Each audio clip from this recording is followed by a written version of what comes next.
Hi everybody, and welcome to our last week of home learning.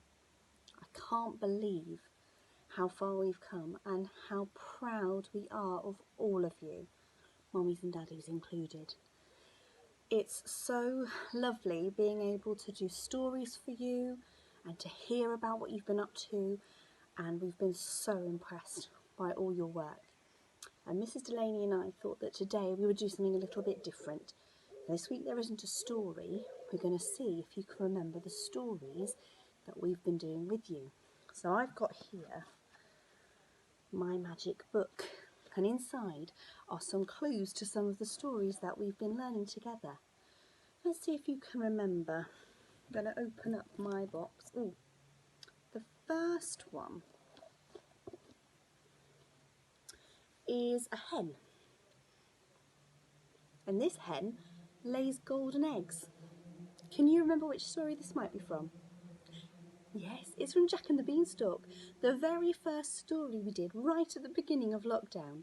Well done, Jack and the Beanstalk. Oh, and then of course, just before the Easter holidays, we had a story all about a rabbit that likes poetry. Can you remember what it was called? It's called The Rhyming Rabbit. These are my bunny ears. So that was story number 2. The next story that I did with you, you might not think this character is the most important, but right at the end of the story, this character came and joined in and pulled until up popped the enormous turnip. Well done. From our enormous turnip story, this is the little mouse.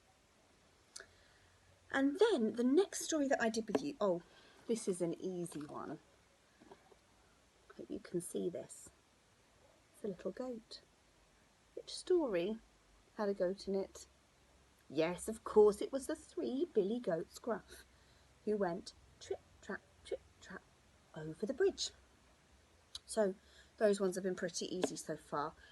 Oh, I know which one. This is a bit harder and a very tasty treat.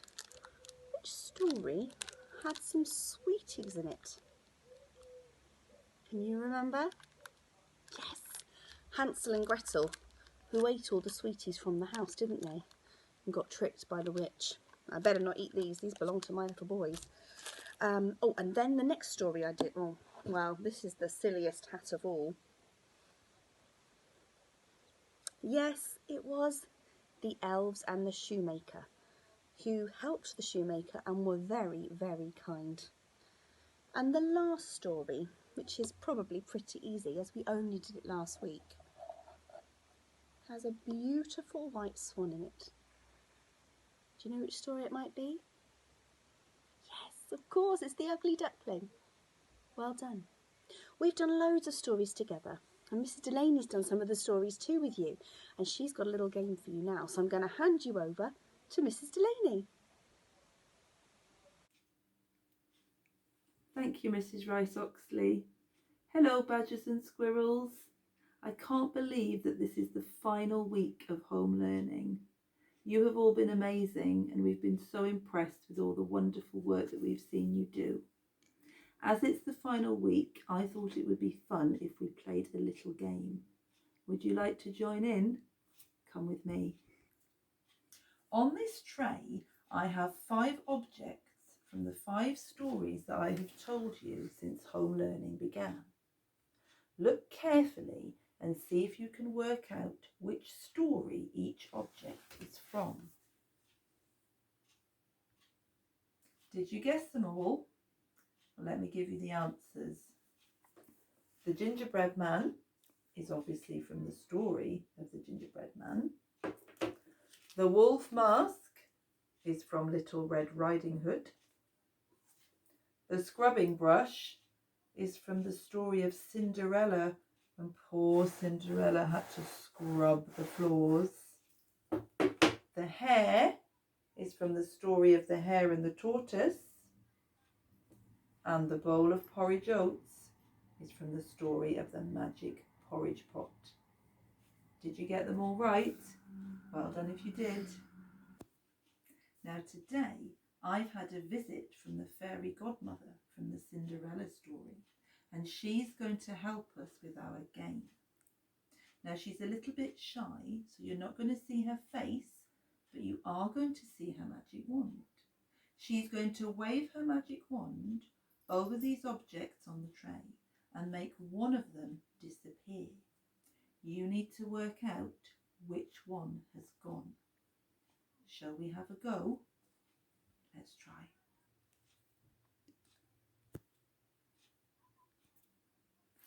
Which one's gone? Did you guess right? It's the hair.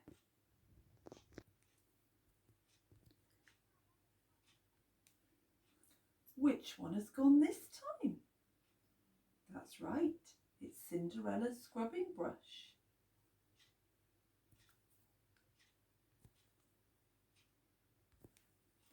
Which one's gone now? That's right, the gingerbread man has disappeared.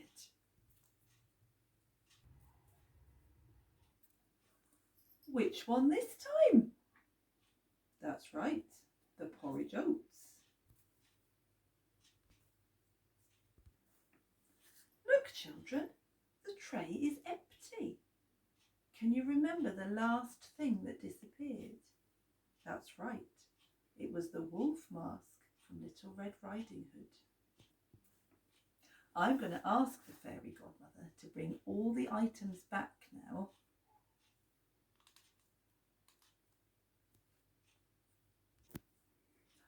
Look, all the objects are back.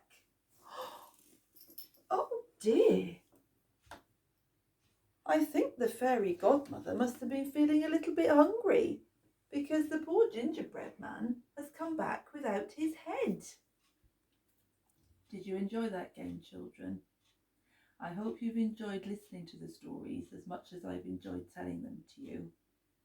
And as the fairy godmother has already started to eat the gingerbread man, I think I might finish him off before she has any more. I hope you all have a wonderful summer holiday, and I'll now hand you back over to Mrs. Rice-Oxley. Bye-bye. Thank you, Mrs. Delaney. I hope you enjoyed Mrs. Delaney's game and that tricky little fairy godmother trying to trick you all out, but you were just too clever for her, weren't you? Well done. We really hope you've enjoyed learning with us. This is something we've never done before. The teachers have never had to do learning from home. We've never had to make story videos or update the website like this or set work on Purple Mash. I didn't even know what Purple Mash really was. Shh, don't tell anybody. We really are so impressed by all of you. And we genuinely, really mean it when we say that we are really sad that our year is ending like this and we can't see all of you together one more time. But hopefully we'll see some of you this week for our class picnics. And we're going to miss you all so much. But we know you're going to have an amazing time in year one with Miss Nosworthy and Miss Reed. We've been so impressed by all your fantastic work, and we hope you have a wonderful summer holidays. Enjoy the activities we've planned for you below, and we hope to hear from all of you really soon. Bye. We're all going on a summer holiday. No more working for a week or two. Fun and laughter on a summer holiday. No more worries for me or you for a week or two. We're going where the sun shines brightly. We're going where the sea is blue. We've seen it in the movies. Now let's see if it's true.